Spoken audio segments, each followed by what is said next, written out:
Hey everybody, I'm Joel, and this is my hot pink bedroom, and we are here for the weekly hangout for the Dryden experiment. With me tonight are Eugene Kelly III and Tracy Vincent the Only. And just to give you a very quick introduction to the Dryden experiment, who we are and what we do, we are a Creative Commons publishing concept. What we do is we build universes, science fiction universe, steampunk universe, fantasy universe, horror universe, whatever sort of universe that we're interested in working in. And we put the materials that we create under the Creative Commons BYSA 4.0 license. And what that means is that anybody else who comes along who would like to use that material is free to do so. They don't have to pay us or anything. They just have to follow two rules. Number one, they have to credit whoever's material they're using, or just the Dryden experiment if they can't figure out whose material it was, and they have to put the things that they create under the same license. And what that gives us is the ability to build really big, huge Star Wars, Star Trek, Lord of the Rings size universes that are available for all of us to work and develop in. And then we have a tremendous community of folks who work together to cross-promote each other, to edit each other's work, to help each other with developing film or wherever the story is going, games that come out of our universe, and we work together to build those. And in fact, we're kind of celebrating tonight Big Damn Dryden, talking about how we work together, but I'll come down to that in a little while. And so about once a week we get together and just have a chat about everything that's going on in the universe. We try to move these around the clock a little bit. We have people in the organization in Germany, we have people in the organization in England, we have people in the organization in Australia, and we try to find daylight for everybody. And this evening we are at 10 o'clock in the evening Central Standard Time on a Saturday night, and Eugene and Tracy are the two folks who were able to join me, so welcome both of you. Thank you. All right, so what I'm going to do is just kind of go through the different genres that we have working right now that we are developing in and talk a little bit about what's going on. And part of the reason why we do it this way is because we have people who will come back and watch this video later. For example, the art director for Dryden House, which is the company that I run, Tracy says, "Hi, I'm staying muted because I have boxing, pizza, and a whining dog." All right, well, that's Tracy. Thanks for joining us, Tracy. Um, uh, and Gavin, for example, is in England, where it's 2 or 3 o'clock in the morning, and he's not with us at the moment. But he'll come back tomorrow, and he'll take a look at what we're doing, and stay updated that way. And there's folks also in Australia and Germany who will be stopping by to check this out. So we're kind of doing an update both for the people who are here and for the people who are not here. I thought we'd start off by talking about Dryden Nightmares tonight. We run a horror genre. It's fairly new to us, and we now have several projects cooking in the Nightmares. So I'm going to talk about one of them. I believe that Eugene is going to talk about one of them. Actually, I'm going to talk about two of them. So the first thing that we're doing, and we're still open to new authors for this project if it's something that is entertaining to you. Damien is coming in a few as well. Okay. And what this is this is an anthology of horror stories that are intended to sort of set the tone of the horror universe for us in the genre. Eugene has written this really interesting sort of intersection of the dark heart of the universe, and there are multiverses spread out from it. And what that allows us to do is to say, okay, all of these horror stories, no matter what style, no matter what genre, are actually related. And they're related through this nightmarish center of the universe that Eugene has developed. And so what we're looking for then is that stories that sort of live out there on their own, but we can say, and the reason why they're like that is because the universe is fundamentally twisted. I'm writing a story for that. I believe that Eugene is writing a couple of stories for that, and Damien, who may join us here in a few moments, is writing a couple for that. But we are still open to other authors. If you enjoy horror, if you want to just sort of try the Dryden experiment out, that anthology is scheduled to come out sometime early next year, and so we look forward to continuing to work with some folks. Eugene, I know that you have a project that you're working on that is a Nightmares project that is not a part of that horror anthology, though. You want to talk a little bit about what you might have going on there? Okay. Well, It's kind of a bit nebulous right now. There's one thing. There's a short story that I'm working on, which I hope to finish soon. It kind of got bogged down a little bit. There's also I did start writing today a story which is nightmare-esque. I'm not sure if it's gonna actually land up in nightmare, but I'm writing it. See how it turns out. And then I do have ideas for a sort of either a series of shorts. I do have one sort of longer story which I've been working on, which as I say, that one's to finish. I want to get back to that soon. There is one story that I have which I'm not sure whether it'll become a series of short stories, a long story. I don't know. It might be a series of related short stories all put together. Again, it's all kind of nebulous. It's the the one should I say which might not go into Dryden, might not, is like a sort of a space fighter type stuff. Although it's sort of like, I think sort of like Star Wars space fighter, except it's different, and it's kind of like that meets sort of strange, weird space monsters that kind of emerge. Sometimes it's kind of a merger of technology and biologicals. Um, then there's also the other story I have I deal with is going to deal with, I think, I have sort of a universe of intergalactic alien sorcerers who are going to be interacting with each other in other parts of the universe, All and right. I have a bunch of that. I have a bunch of that stuff written already. I wrote it before I came to Dryden, so at least I have some of it written. But I haven't really nailed down a story quite yet, but I have something, idea in my head. Awesome. And Eugene has now started his author page on Facebook. Eugene, you want to tell people how to find you out there on Facebook? Yeah, you can find me at just go type in Eugene Walter Kelly the third. Third is three I's, comma author. And my picture there I have, you see it's like a black circle. It's a black hole. But you can go there and I post up just things. Right now I've posted up a few clips, a few segments, snippets of some stuff I've been working on before. A little while ago, I posted up something for a universe that I was a story called The Oblivion Tree, which is a story started working on a while ago, but I kind of fell off it. But I think it's got a lot of potential, and I do want to go back to it. So I posted up some stuff there. So I'll just be posting up samples of my stuff, maybe some other stuff, also links to other Dryden projects. So it's kind of new right now, but I think if you like the stuff I write, you should definitely go and friend it because I will be posting up a lot of good stuff. And for folks who have not read Eugene's work before, Eugene is one of our authors who is a little bit sort of genre defying. The first time I started reading Eugene's work, I kind of went, oh, well, that's H.P. Lovecraft-esque. And then I read some more of Eugene's work and said, that's not H.P. Lovecraft.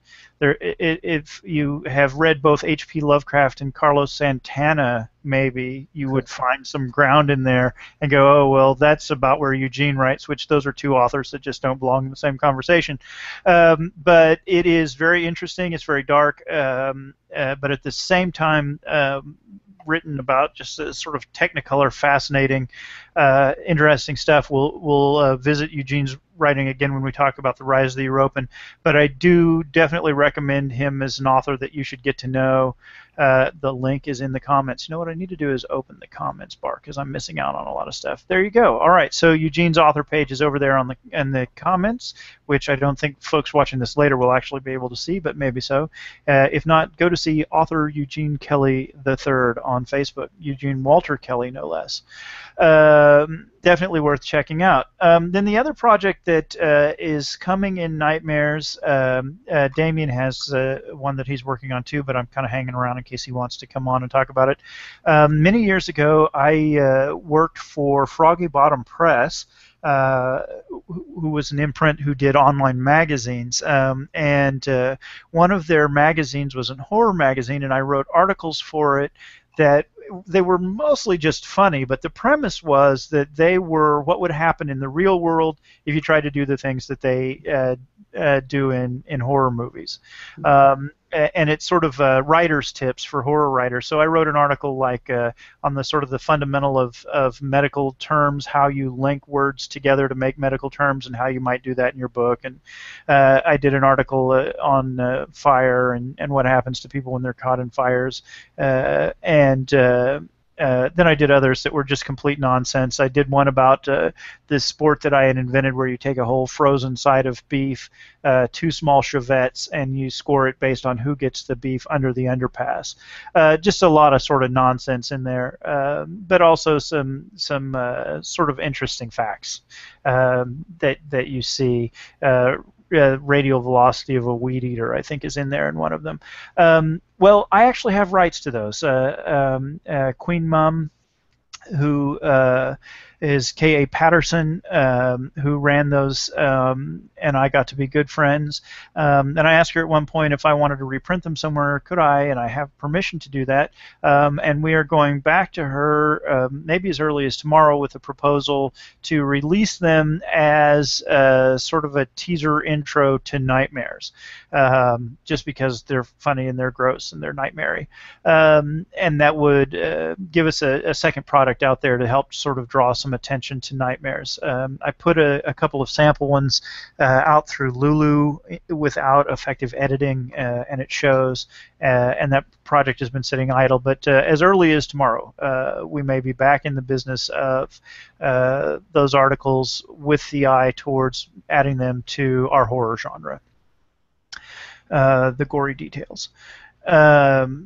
I had a lot of fun with those. Yeah, I really enjoyed them. Okay, and that's Nightmares, except for Damien, who has not joined us. So we'll go on ahead, and then we'll come back and give Damien a piece when he comes online. The next genre I wanted to touch on just very briefly is the steam genre. We run a steampunk genre that, like Nightmares, has not really been developed yet, and we haven't really tried to develop it yet. It's one of the ones that we're working on and doing some background work. There are some short stories in it, and there's some fabulous art in it by Mikey Vessa. We also have been working with Anya Bagas to bring some books that she has written in German over in English, and that's mostly idle. We plan to go back to Mike in the city that she's working in, which is Coalbridge, at the end of October, with the idea of putting out a book in Coalbridge sometime mid next year. So that universe is there, and I don't want it to fall off the table, but in terms of people waiting to see what Dryden's going to put out next, it ain't going to be Steam. So that's there. Our fantasy universe, which is a Periogen, is in the same situation. We have a sort of a stub of a role-playing game that might come our way. That would be a fantasy-based game that would act as the anchor for a fantasy universe for us. We don't have any commitments from anyone on that project yet, just some sort of interesting prototype work that we have looked at and we're interested in. Dryden will eventually build fantasy. I'm not sure yet that a Periogen is how we are going to do it. But again, it's something that I wanted to mention.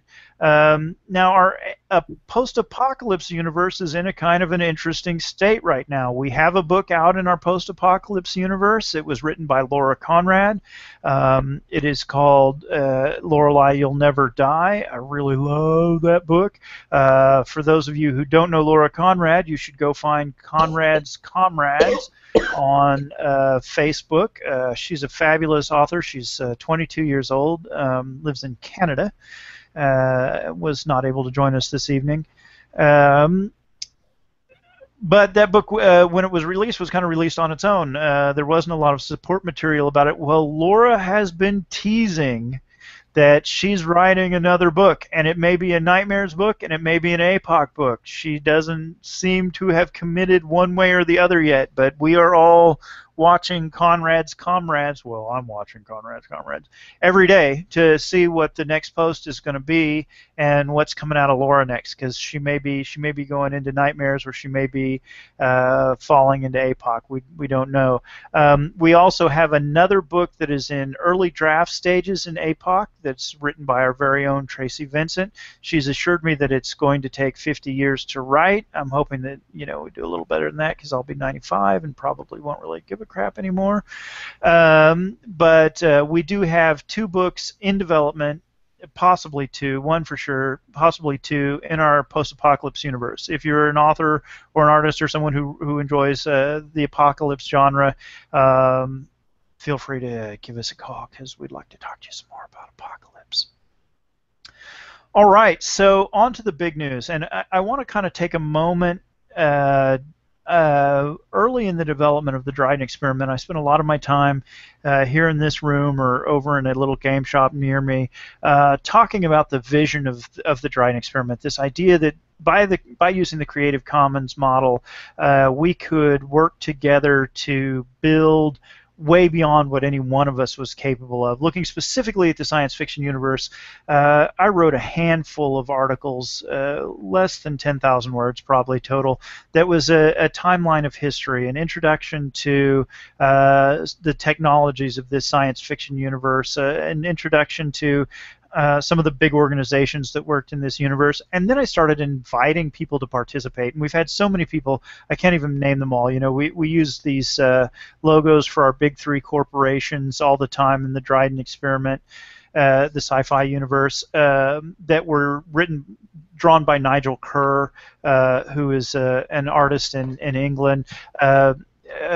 We have this wonderful alien species that are cybernetic space whales, that were written by Charlotte Garnier, or that were drawn by Charlotte Garnier, who's in Canada. We have The Eclipsing of Cyrus C, and a series of short stories by Daniel Hunt that really, really expanded that universe and introduced us to things like Geist Marines and whole new planets that none of us had ever visited before. And it's just been this really exciting, dynamic process. And on October the 3rd, so just 7 days ago now, we finished a Kickstarter for the Big Damn Dryden role-playing game. We are officially in print with it, but what we are actually doing is we have the introduction version in print while we hammer out the details on the final version.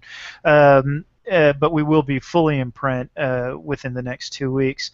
And the Kickstarter launched successfully. It was a small Kickstarter, and we didn't ask a whole lot of money, and we didn't get a whole lot, but we did beat our goal by 300%, so fully for us. But that game has a full color cover that was designed by Gavin Revitt. It has 10 solar system maps drawn by Gavin that are solar systems that were invented by 3 or 4 different authors, all put together. The role-playing system is actually an adaptation of Big Damn Sci-Fi, which is Owlman Press's science fiction put into our universe. And there's Don Van Osdal. How are you, Mr. Van Osdal? There he is. All right, well, I can't hear you yet, Don, but it's nice to see you. Okay. There he is. All right, now we can hear you. I'm right in the middle of the monologue, Don. How are you this evening? All right. So we put this science fiction role-playing game together with material by just all of these different people working together under the Creative Commons model. And then, bless his heart, Nick, who is the director of Owlman, who owns Owlman, said, well, look, I want to put it into the market. Let's do a sort of a introductory version that isn't the full rules, but does give people a playable version of the game. And I thought that was a great idea.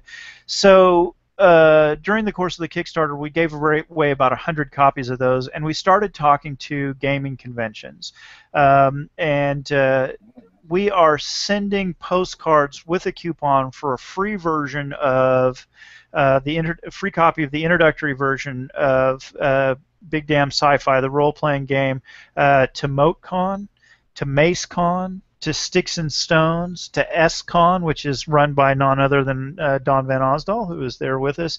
And we are in conversation with 2 other cons as well. We're currently looking at about 2,000 copies of the game being made available free to folks. And what's absolutely fantastic about that is that everybody who gets a copy of the game will not just learn about the game itself and not just learn about Owlman, but they'll learn about the fabulous authors and the fabulous authors that we have working around the world that help put that game together. So everybody who's writing in our science fiction universe is getting this tremendous benefit from this creature that we created that is a fabulous synthesis of the talents of a whole lot of artists. As a matter of fact, Don Van Osdal has an image of a spaceship that ended up in the final version of that game. So he is not only participating in Big Damn Dryden by bringing it into SCon, which is his con, he's actually in the game as an artist.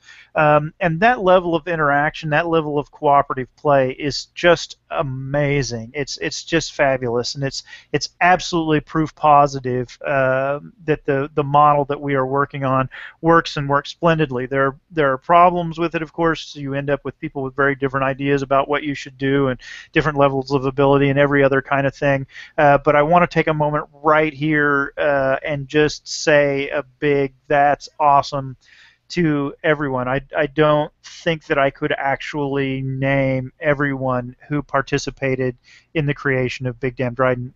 It was so much a cooperative effort and so many people involved. So Big Damn Dryden is out. Go to RPG Now and get a free copy of the introductory version, and then love it so much that you come back and buy the full version here in a couple of weeks when we've got it up and going. All right. And also, if you are involved with a con or know somebody who is involved with a con and would like to receive full-color postcards with instructions on how to get a free copy of the introductory version of the game on the back, please get in touch with me, drydenexperiment@yahoo.com, or look me up on Facebook, Joel Stottlemyre, and we'll hook you up. All right, so that was actually the big speech that I wanted to give tonight. The other things that we've got going on in the science fiction universe, we've got 2 things going on quickly, and then another thing that's in the works. Alder's World 2, which is the second book in the Alder's World series, written by myself, because, of course, I couldn't participate in this whole giant thing if I didn't find a way to make it all good for me, is past pre-release. The advanced reader copies are gone off to the advanced readers. The book cover is revealed, and we are headed for an October 29th release date. I don't know if we're having a party. We haven't talked about if we're going to throw a party on the 29th. I don't actually have any friends, so I don't know if there's any point to throwing a party, but we might. Thank you, Tracy. I owe you $5. Tracy feels like maybe I do actually have some friends. I pay her to say that. But that has not been decided yet, is the point of all of that. The really exciting thing that everybody wants to know about that, though, is that Alder's World Book 1 is available for free on Smashwords. So stop by Smashwords and pick up a free copy, or send me a note and I'll send you a free copy, or just stop by anywhere on Facebook. I've been spamming the hell out of it, letting folks know that Book 2 is coming. Book 2 is so close, it now has a Goodreads listing with the cover image on it. So we are getting very, very close to that October 29th date. And then the one thing that everybody who is in this meeting has in common, except for me, is that they are participants in the Rise of the European. And the Rise of the Europan is an event that happens in the year 2700. There's a life form that lives in the undersea oceans of Europa, and after several hundred years of dealing with humans, decides that it wants them off the planet. But rather than write a single novel about that event, what we did was we brought in a lot of the authors that we were working with, a lot of the folks that we were interested in, and we said, okay, everybody, here's what's going to happen. Tell us a story out of that. And we ended up with Damian Roach, Dan Hunt, Kitty Sarkozy, Don Van Osdal, Eugene Kelly, and Tracy Vincent all submitting stories. That book will release on November 30th. And rather than talk about it myself, I'm going to ask all three of the authors that we've got working on it to come in and say a thing or two about it and say how they feel about it and what you would like other Dryden people and strangers to know. I'm going to go from left to right on my screen. So, Don, tell me about the Rise of the Europan. Well, I've got the opening story. The first story chronologically, I'll put it that way, that features around the initial attack of the Europan. Awesome. And gives you a little insight into why the Europan attacks. All right. Very good. I'm going to pause for just a second to welcome Damian. Damian Roach has joined us. Hello. Hey, Damian. What we have going on is we're talking about the Rise of the Europan at the moment, and I've asked each of the authors who are here, because we now have 4 of them, to just talk a little bit and say, you know, I like to talk a lot, and instead of me talking about it, I'm asking folks to sort of speak a little bit about it and about their feelings and what they'd like people who might want to buy the book later to know. I'm kind of going through the list, and I'll put you last since you just came in, and you can have a moment to compose your thoughts. How's that? Sounds good. All right, Eugene. Eugene's one of the authors who wrote for Rise of the Europan. Eugene, tell me what we need to know about Rise of the Europan. Well, first of all, one thing about Rise of the Europan is it's going to be all sorts of different genres. It's going to be, it's going to be all sorts of genres. I don't want to speak for anyone else, but there's a little something for everybody in there. It's all one story overall, but it's all from different perspectives, and it's really.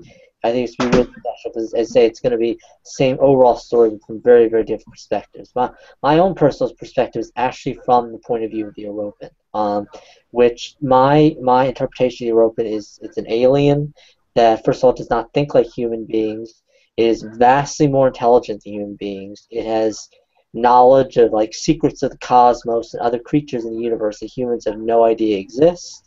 And it has access, but it's built this massive army of monsters that humans can't possibly fight, or at least they'll try. But you know, they'll try. But it's one of those things where, you know, it's just one of those stories which I think is going to be truly unique because it's going to be just huge, all these different perspectives, and it's all going to come together in the end in some form or another. But I think you should anyone who likes science fiction or horror or mystery to a certain extent or military stuff or whatever, I mean, you will like it. It's going to be I think it's going to be a really excellent story, and I think it's all in its own way going to be kind of historic because I've never really heard of any.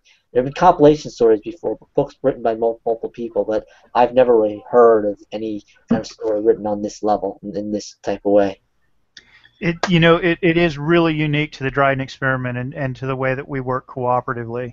I'm sure somebody out there has done it before. I've read sort of similar concepts, but not with the level of integration that we've got. And just keying on something that Eugene said, one of the things that makes this book really enjoyable is the change in the tone. It's almost kind of disconcerting.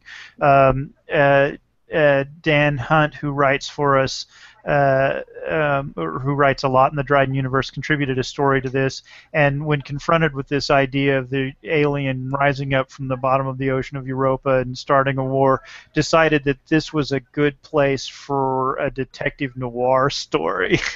And the first time I read it, I was like a page in going, I think he sent me the wrong story.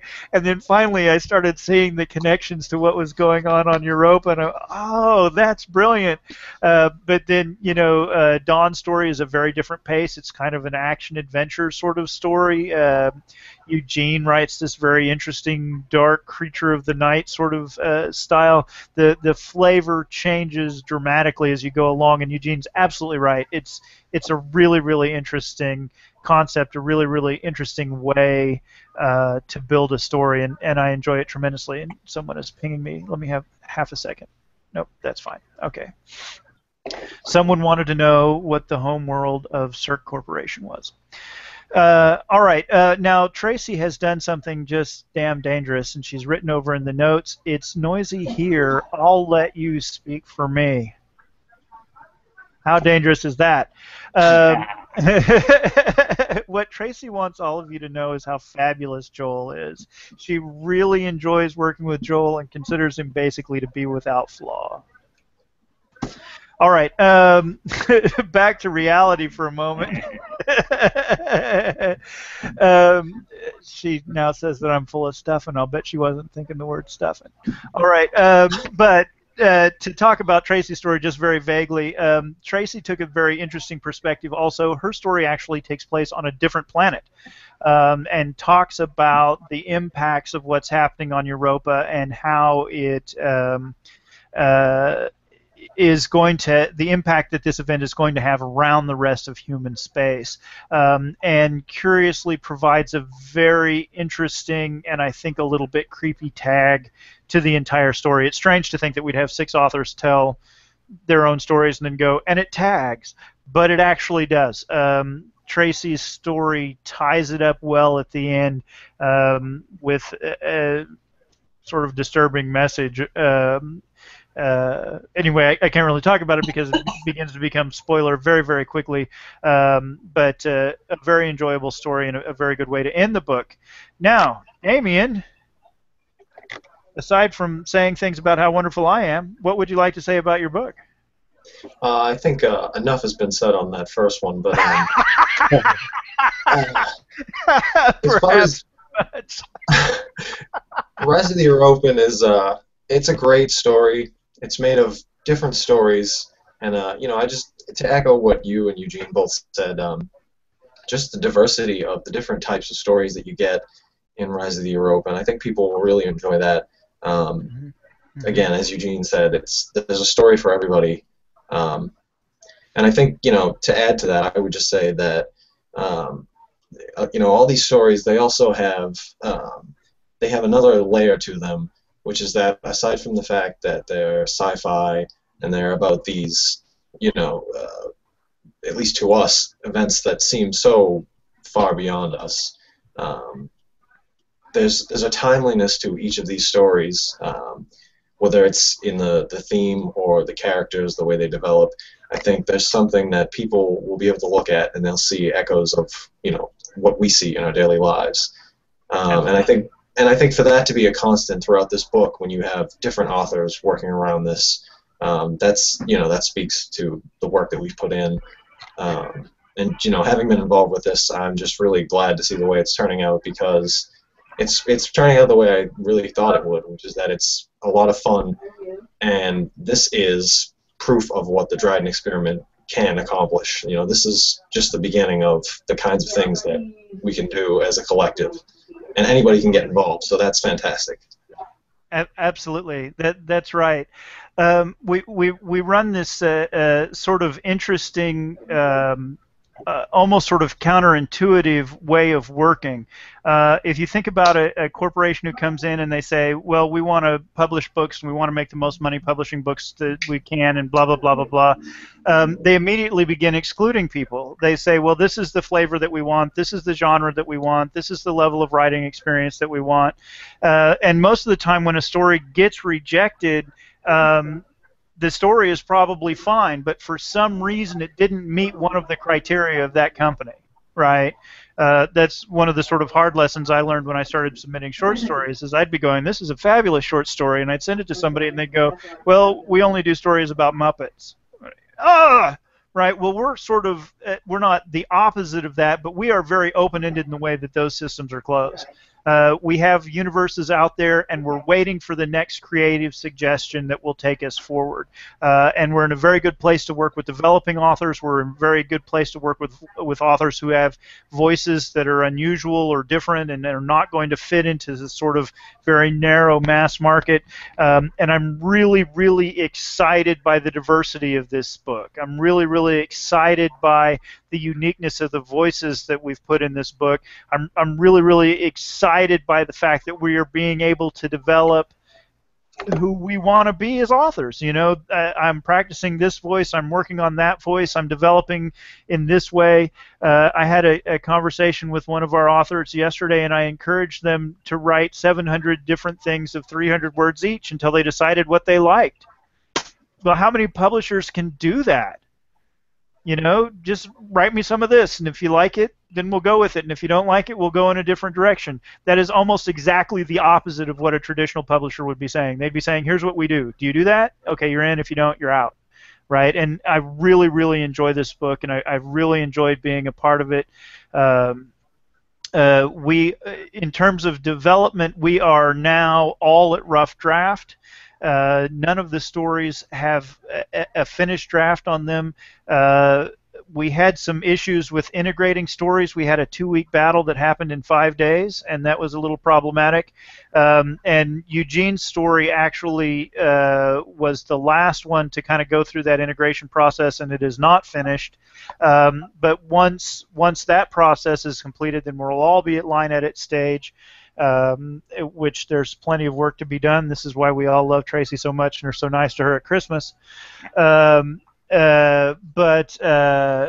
it is well on its way to becoming a book. I don't know. I think everybody's seen the cover at this point. It looks great. It's Gavin's work again, just fabulous stuff. Tracy and I were talking before this meeting, and we are confident at this point that we're going to hit the November 30 launch date. I think, Tracy, that we're going to call that the official launch date, aren't we? I mean, we're ready to say that's the day, aren't we? Yes, we are. Okay, so November 30th, put it on your calendars, kids.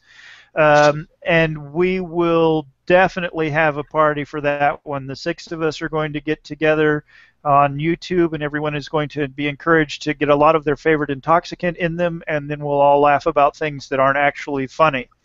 But we have earned it. We've worked very hard to get where we are, and I'm really excited to see that book coming out.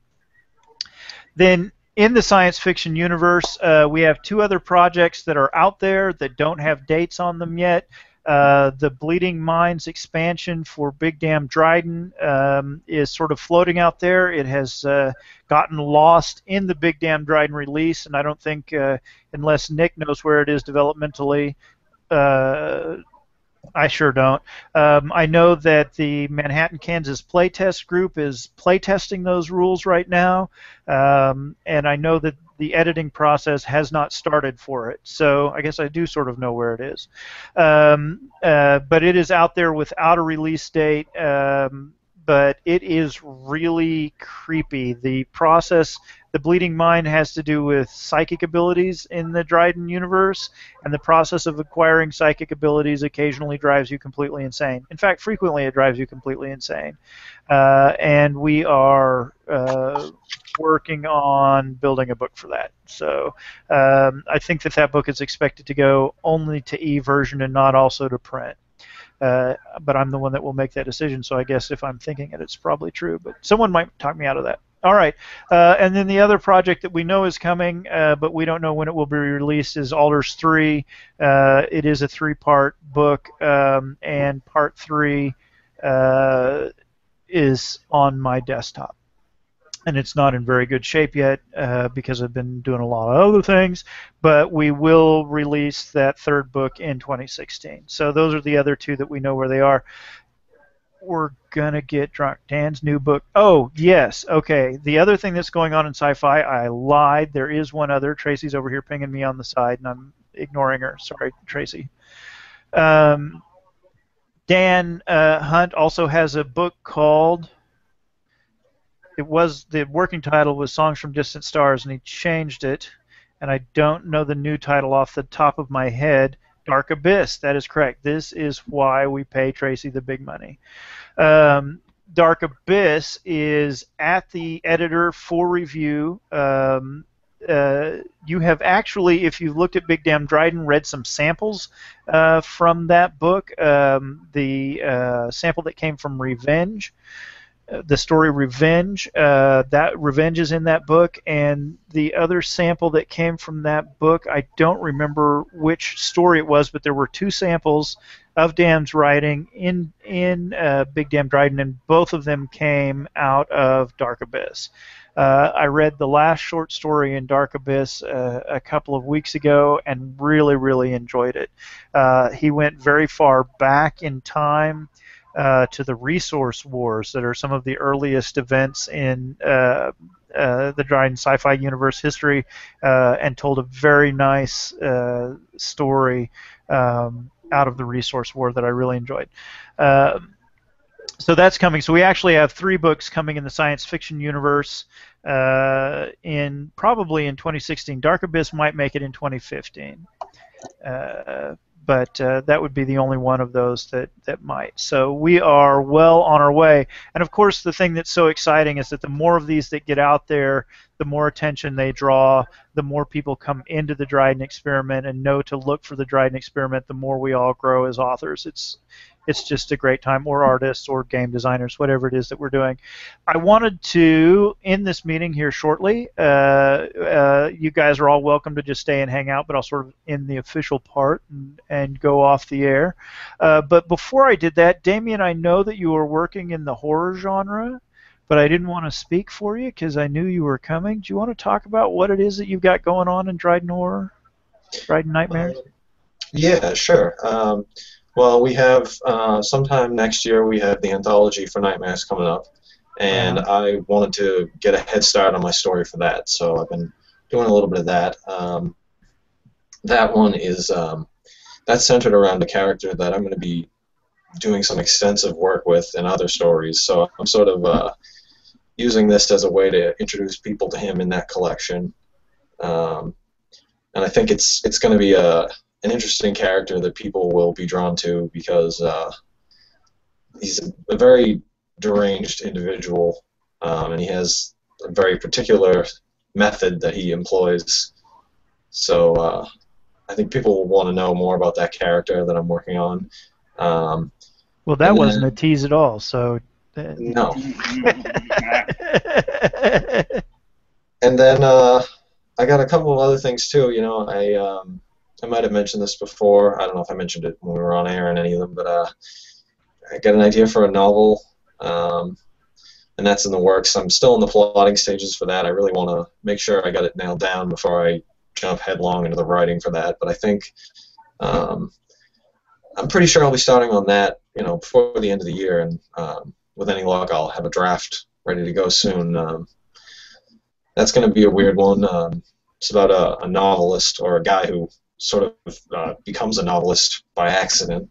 He stumbles upon a forgotten manuscript that his dad left hanging around, and some really weird shit starts happening when he starts writing the book again. So that one's going to be fun. And then I got another one too.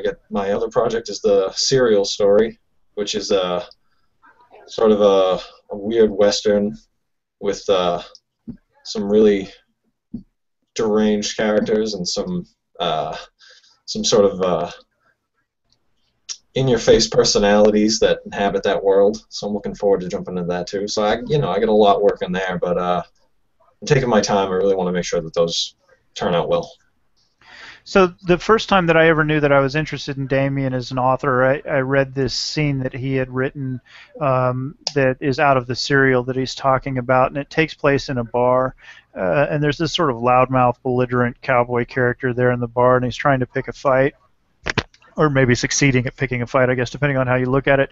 The thing that is at issue is that the person that he is picking a fight with is a wizard in robes with runes around the hem and all of this sort of stuff, and it was completely anachronistic. And I read it and I went, what the? And of course, those of you who know me know that the best way to get me interested in what you're writing is to have me go, what was that? So that really caught my attention, and I needed to know more about that. So I believe in that serial that he's writing because I've had a look at it, and it caught my attention. All right, the other thing. Also, go ahead. Real quick, the other thing I should mention is that all three of those projects I just mentioned are all tied together. All the stories relate to each other. Of course they do, because you and Eugene have created this deeply interwoven universe in which all things touch all other things. All right, fair enough. That's also very teasy of you.